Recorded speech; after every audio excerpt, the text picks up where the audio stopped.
I will be interested to see who this episode hits more closely to home with, high school counseling interns or their supervisors.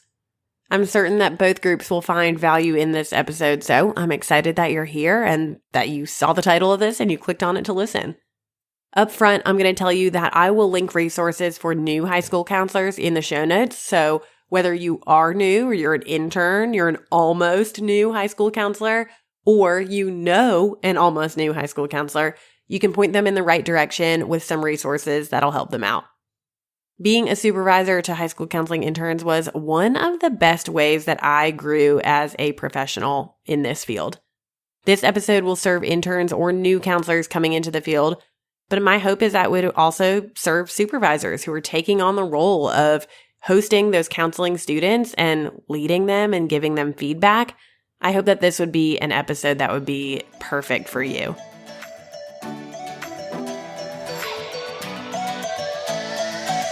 You got into this profession to make a difference in your students' lives, but you're spread thin by all of the things that keep getting added to your to-do list. I can't create more hours in the day, but I can invite you into my Counselor Click where you'll finally catch your breath. Come with me as we unpack creative ideas and effective strategies that'll help you be the counselor who leaves a lifelong impact on your students. I'm Lauren Tingle, your high school counseling hype girl, here to help you energize your school counseling program and remind you of how much you love your job. You know there are very few places that you can continue your professional development as a high school counselor. Shout out to the Click Collaborative. Here's my shameless plug as a place to do that. That's my high school counseling membership that's driven by PD. But in this episode, I'm going to share with you one of the ways that I think I grew the most in my counseling skills and just in terms of stretching myself as a person, as a leader, as a counselor overall. And that was through supervising interns.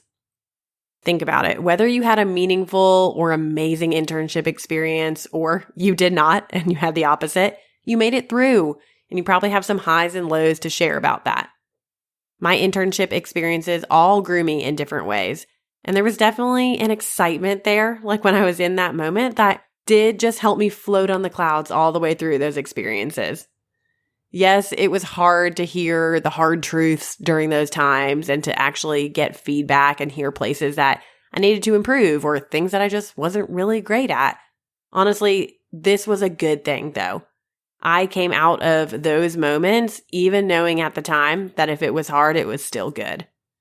So I'm going to let you know, I'm going to share less specific experiences from my own interns, like the people that I supervised. I'm not going to share examples of them or things they did right or things they did wrong, because those are all their stories to tell. Those are not my stories to tell. But to be honest, their perceptions of how all that went down is probably different than I remember it as the supervisor. I'm not sure if I've shared these experiences before, like even my own as an intern. So there are some more vulnerable parts of those that I'm going to share with you about my own personal internship experiences, since those are my stories to tell. I'm going to tell you a couple of the instances about my hardest internship. I'm going to say air quotes around hardest because on paper, yes, it was the hardest, but I had the best, most honest supervisor and best and most honest relationship with this supervisor that I could tell she loved me through it. And so I'll preface all of this too with, I was 23 at the time. Like that was over 10 years ago. I still had a lot to learn about life, about school counseling. I was trying to figure out how to be an adult, a grad student under someone else's supervision, and then also like implement all the counseling things that I didn't actually know how to do yet. So let me just unlock for you my memory bank of some of the more painful memories that I remember about being an intern. So one of them in particular was we had done a professional development. I don't know if it was College Board or ACT. This was at a middle school when I had this like, quote, tough supervisor. She was tough and everybody knew it, but she ended up being the best. I learned so much from her. So just picture this. She and I are at an all-day professional development. It's at a college campus. It is clear across town from where the middle school is that I was working at. I lived kind of in between these two places. When I say clear across town, I'm like, it was probably 35 minutes at least from point A to point B, where we were doing the stuff all day to the middle school back there. And at the end of the day, we finished the professional development, and there was probably maybe an hour left of school. And if I drove 30 minutes to get there, there might be 30 more minutes at the end of the school day. And we finished the day, and I was like, okay, I'll see you later. I got some stuff to do before I head to class this evening, so I'll see you tomorrow. And she kind of looked at me and she said, you're not going back to the school? And I said, oh no, I have some things that I need to finish. And to be honest, yes, I did. But I also was tired. I didn't want to drive across town. She let me go. I could tell she wasn't super excited that I was going to do that, but she didn't fight me on it. And then when I came in the next morning, she sat me down and kind of told me how disappointed she was that that's what I chose to do. And, looking back, our relationship was not severed because of that.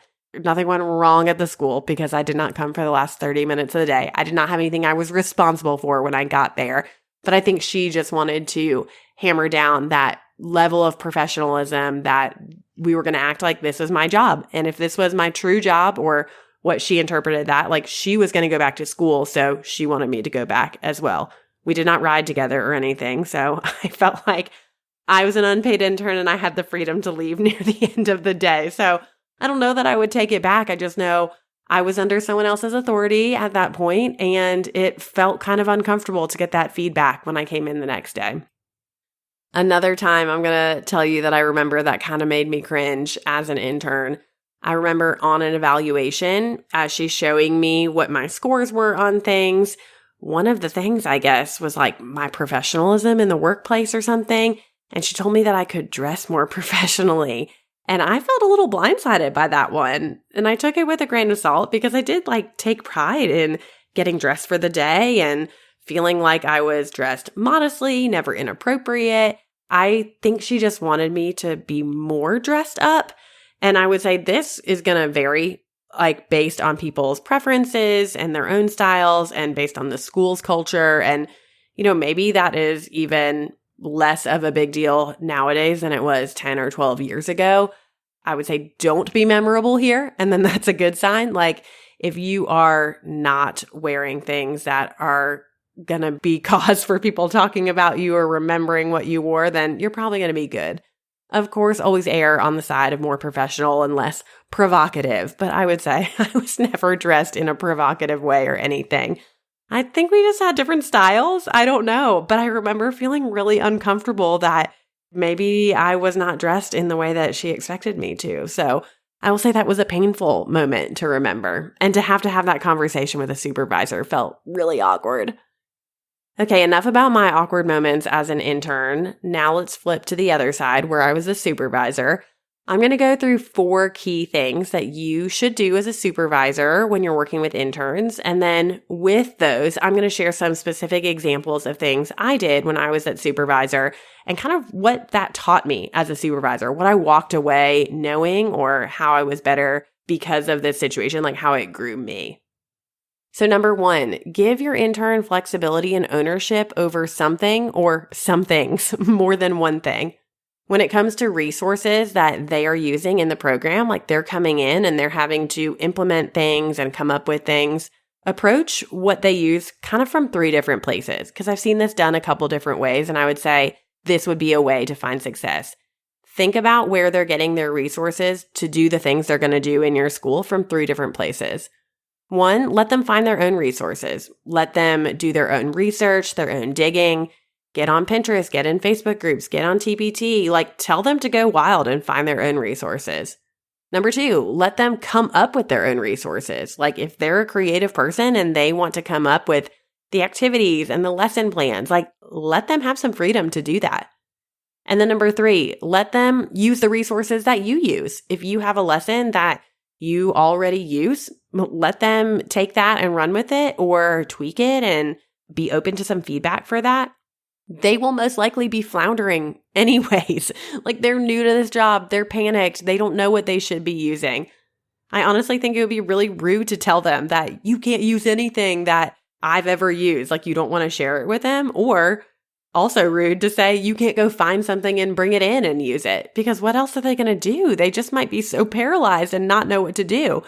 They also might be having an insane semester. Think back to when you were in grad school.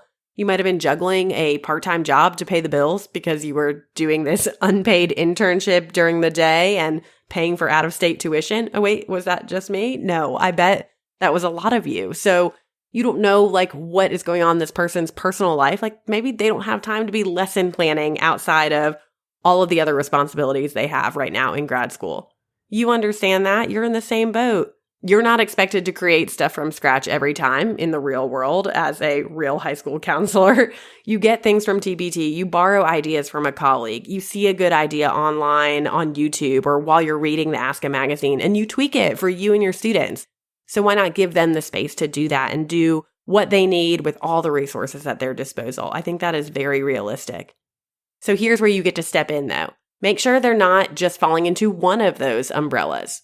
You get to challenge them and hold their hand along the way. So let them do the research.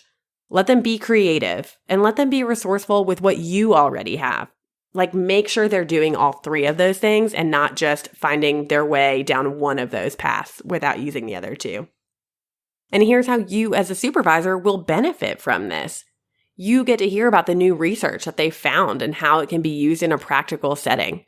I feel like when you're in the school building, you don't have the time or energy to be digging into school counseling journals and counseling journals to figure out what the statistics are saying or what the trends are. You get to use them for the research they're going to bring into your building and your school counseling program. That's a great thing. What a fun conversation topic over lunch. No, but for real, you get to sit down at lunch with them and talk about things that they're learning, and they get to bring some conversation topics to the table. I'm being serious. I'm not just saying shoot the breeze. You have nothing else to talk about. Let's talk about research. They can bring a lot of good things to that conversation based on what they're learning. You get to see their creativity in action as a supervisor. If you're not naturally a creative person, this might inspire you. If you are creative and you've been in a rut or you're jaded by the paperwork, I know we all feel that way sometimes, or how things are going in your office, or you've just had a bad day. You get to see someone else who has some new excitement for the profession be creative in the ways that they're solving problems and reaching students. If they're using something you already have, you get to see someone else facilitate it with their style and their flair. Maybe they communicate the same old idea that you always do about scholarships with a new relevant example, and you actually see those light bulbs come on for students. They're actually paying attention to something that maybe wasn't that exciting before. You get to watch your intern engage your classroom lesson with a new classroom management technique that you had never heard of or you had never seen in action, but they learned it in their grad school class and you never thought about that because it's been a minute since you've been in grad school. You were never a classroom teacher. You don't have those tips to pull from when it's time for you to be in the classroom. You get to learn from your intern. It's so cool to see their creativity come to life with the research and the current happenings they're learning about in their grad school classes. So as a supervisor, let them have some freedom, give them that flexibility, but also give them ownership over bringing in resources and letting them go to town with those. You nailed your interview, secured your dream job. What the heck do you do next? How do you know where to go from here? Imagine reducing your overwhelm with a guide that takes you through the step-by-step process of what needs to happen after you get the job. You don't deserve to waste your energy spinning your wheels every different direction. You've got other things to get to. Get the support you need to start your new role with confidence and clarity. Introducing the High School Counselor Kickstart course. This 8-episode private podcast will help you navigate the early years of your high school counseling career with confidence. In addition to the exclusive podcast episodes, you'll get episode transcripts, a workbook, a PD certificate, and 2 incredible bonuses that you don't want to miss: a high school counseling curriculum map and a sample needs assessment. Consider this your comprehensive survival kit for your beginning years as a high school counselor. Join us inside the High School Counselor Kickstart course by going to counselorclick.com/new-counselor today. If you give them this flexibility and ownership over a project, a classroom lesson, a small group, a series of individual counseling sessions, and they fail, well, that leads us into our second point. Number 2, let them have opportunities to fail where you can correct them. Aren't we doing this with our high school students every day already? Those of you who are listening who are parents know that you're trying to do this with your kids when they live in your house before you launch them and they leave you after high school or whenever that is for them. So let's help this high school counseling intern who is under your shade and your security and your safety. Let's allow them some space to fail in that space that you've created for them. Set up expectations from the very beginning that they should fail. Like they're doing it wrong if they're not failing here. I think that that is a really good place, a good expectation to set with them so that they know this is going to be bad if you don't fail. I need to see you fail. And you can reassure them that it's better to fail here with you around than when perhaps they're the solo counselor at their school or when graduation is riding on their every move. That's going to feel really scary to make a mistake there. But promise them that it's okay if they make a mistake here with you. It's way less scary to do that with someone who can shoulder some of the brunt of that mistake. You expect them to make mistakes here. If they're not doing enough to make mistakes here, then they're not taking enough chances. They're not stepping outside of their comfort zone, which we'll get to here in a second. So from the beginning, ask them what their hopes and dreams are for this internship. Make notes about what they're excited about and what they're most nervous about. Jot it all down because we'll talk in a second about giving them honest feedback with that opportunity for correction. But right now, let them have the opportunities. Let them have the opportunities to succeed and to fail. I don't know what the culture of your department is like, so I'm not sure if your ideas routinely get shut down or they are elevated and people are excited about them, but we don't want our interns' ideas to get shot down. They are extra hands to help us get to more students, to help us make a bigger impact with our school counseling department. So I would say if your intern has an idea, let them run with it. Say something like, that sounds like an awesome project. What do you need from me to make that happen? Because they just might need some of the logistical information, like when are the lunch schedules? How do I get the kids there? Can we buy them lunch or whatever it is? Be there to cheer them on, to support them, to help them with those logistics, but let them come up with something on their own and run it. And you get to either celebrate with them or be able to give them some constructive criticism on how to make it better. My goal when supervising interns was always to get them to a place where they could do this job without me. I remember thinking as an intern that soon no one is going to give me a project to work on. When I walk into work, I'm going to need to know what I'm going to do today. No one's going to ask me what's on my to-do list for today. The other people around me when I'm in this job are going to assume I have things to do and that I know what needs to get done. So how can you inspire your counseling intern to reject that passivity of just sitting back and letting their internship happen to them and actually inspire them to grab hold of experiences and proactively take initiative? Some of that might have to do like with their own innate desire to do that or their personality or their maturity or their self-awareness. But as supervisors, we can all do this next one. We can all push them outside of their comfort zone. Push your interns outside of their comfort zone. I know this can get uncomfortable for everyone involved. Like I mentioned, the high school counseling internship is the place to make the mistakes if you're going to make them. It's the place where you may flub up and just say something straight up wrong in front of a classroom. But hey, humans, adults, we are humans and adults who make mistakes. And I know that might be hard to believe for a high school student to see an adult make a mistake, but we do. And maybe we have to go back and apologize and correct ourselves and say, hey, we said the wrong thing and this is what I actually meant, or I had the wrong information. I messed up. Here's what's correct. That humility will go a long way with students. And I think it's a good thing for an intern to have to go in and correct themselves like that. Figure out what your intern feels really comfortable with right now already and let them practice with that and keep getting good at it, of course. But I'd also encourage you to add in the things that make them cringe, that make them a little uncomfortable. I know we don't want to see them crumble, but maybe we need to see them squirm a little bit. I feel bad saying that, but you know, it's for their good. You know those times when you squirmed as an intern and you were glad for that experience. For example, in my own experience, I remember not feeling ready to lead a parent meeting. Like, I had very little information at my fingertips. I didn't know what I was going to say in a parent meeting or like what my role was supposed to be. I'm not the expert. I don't know anything about this student or their academic background or their family background, But I do remember my supervisor handing me this student's cumulative record. She told me to look through it, and she said I would be leading the academic intervention meeting with the student and their family in like 30 minutes. She gave me a time frame that was right around the corner. I couldn't panic about it overnight or anything. It was like, hey, they're coming in here soon and it's happening and you're going to lead it. I was terrified, as you could imagine. Of course, my supervisor sat in the room with me, but I knew her enough at this point to know she was going to let me sink or swim. Like, she was not going to step in a little bit, even with a tiny little life raft. The first time I did it, she wanted to see what I was capable of and what I would do. And she let me know what she thought about it after the fact. We went right back to her office and she let me know what I did well and what I needed to improve on.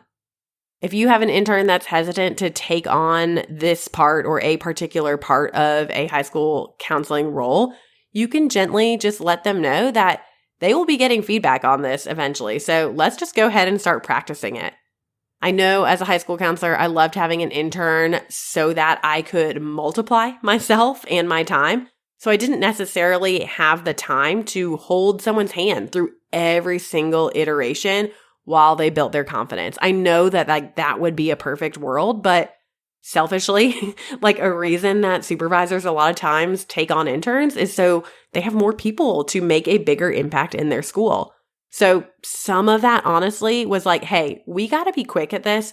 We got to dive right in and see what happens. And I know that doesn't work for everyone, but high school counseling, we all know. If you're listening to this, we know high school counseling is fast paced. You got to be ready to dive in because that's how the day goes. Nothing ever ends up as you plan it to. So we have to be ready to be flexible and adaptable and dive in and figure it out. As a supervisor, this can be really hard to watch someone struggle with something outside of their comfort zone.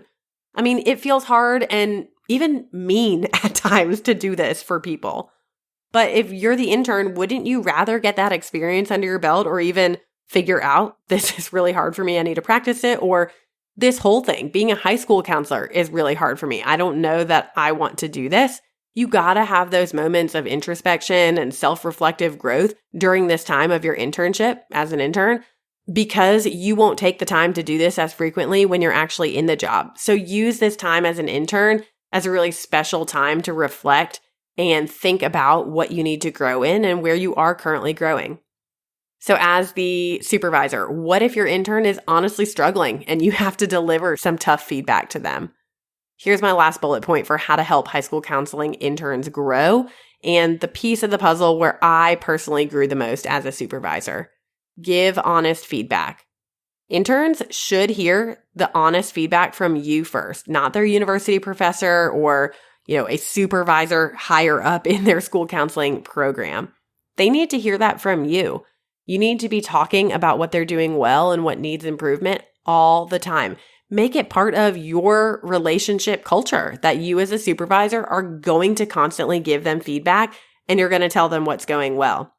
Like if they are to hear this for the first time from their university supervisor, that person can't explain and give examples like you can. If they're just reading a score on something and that feels like it came out of left field, you're the one who gave them that score. Why haven't you talked about that with them first? You see it firsthand. So I hate to say this, but as a supervisor, you got to figure out how to deliver it, even if it's uncomfortable.